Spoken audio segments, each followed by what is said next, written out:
વાત કરીએ તો ગોંડલ આટકોટ હાઈવે પર વહેલી સવારે કાળજો કંપાવે તેવો ગમખ્વાર અકસ્માત સર્જાયો। મોટા માંડવા અને મોટા દડવા વચ્ચે હુંડાઈ ઓરા કાર પુલ નીચે ખાબકતા ભીષણ આગ લાગી હતી। કારમાં સવાર એક બાળક સહિત 3 લોકોને બહાર નીકળવાનો મોકો મળે તે પહેલા જ જીવતા ભૂંજાઈ ગયા।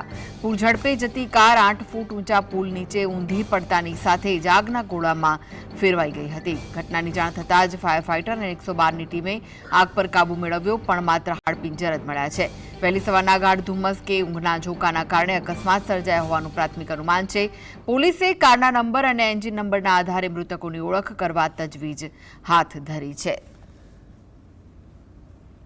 તો આ વિશે જ વધુ માહિતી માટે જોડાઈ ગયા છે સંવાદદાતા આશીષ। ગમખ્વાર અકસ્માત સર્જાયો જેમાં 3 લોકો જીવતા ભૂંજાઈ ગયા છે। ક્યાંના હતા લોકો, શું કોઈ વિગતો મળી છે ખરી?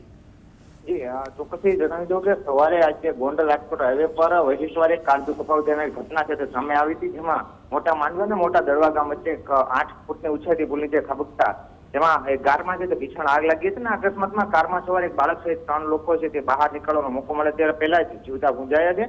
જે મુજબ એક હુંડાઈ કાર આ ઓરા કાર જે પુલ ચડતે જઈ રહી હોય ત્યારે ચાલકે સ્ટીયરિંગ પરથી કાબુ ગુમાવતા આ અકસ્માત સર્જાયો હોય તેવું હાલ સામે આવી રહ્યું છે। કાર ઊંધી પડતા શોર્ટ સર્કિટ અથવા એન્જિન લીકેજના કારણે આ આગની આખી ઘટના છે તે સામે આવી છે। ગોંડલ ફાયર ફાઈટરની ટીમ 112 સંરક્ષકની ટીમ ઘટના સ્થળે પહોંચી અને ભારે વિગત બાદ આગ પર કાબુ મેળવ્યો હતો, પણ હજુ સુધી કોઈ પણ પ્રકારની માહિતી સામે નથી રહી કે આ વ્યક્તિઓ કોણ હતા અને ક્યાંથી આવતા હતા અને ક્યાં જઈ રહ્યા હતા। બીજી બાજુ હાલમાં પોલીસે અકસ્માત સ્થળે પંચનામું કરીને મૃતકોની ઓળખ માટેની પ્રક્રિયા છે તે હાથ ધરી છે। કારના નંબર અને એન્જિનના નંબરના આધારે માલિકની ઓળખ કરવા પ્રયાસો ચાલુ છે। આ ઘટનાને પગલે હાલ તો ગોંડલ તેમજ રાજકોટ પંથકમાં અલર્ટ વ્યાપી છે।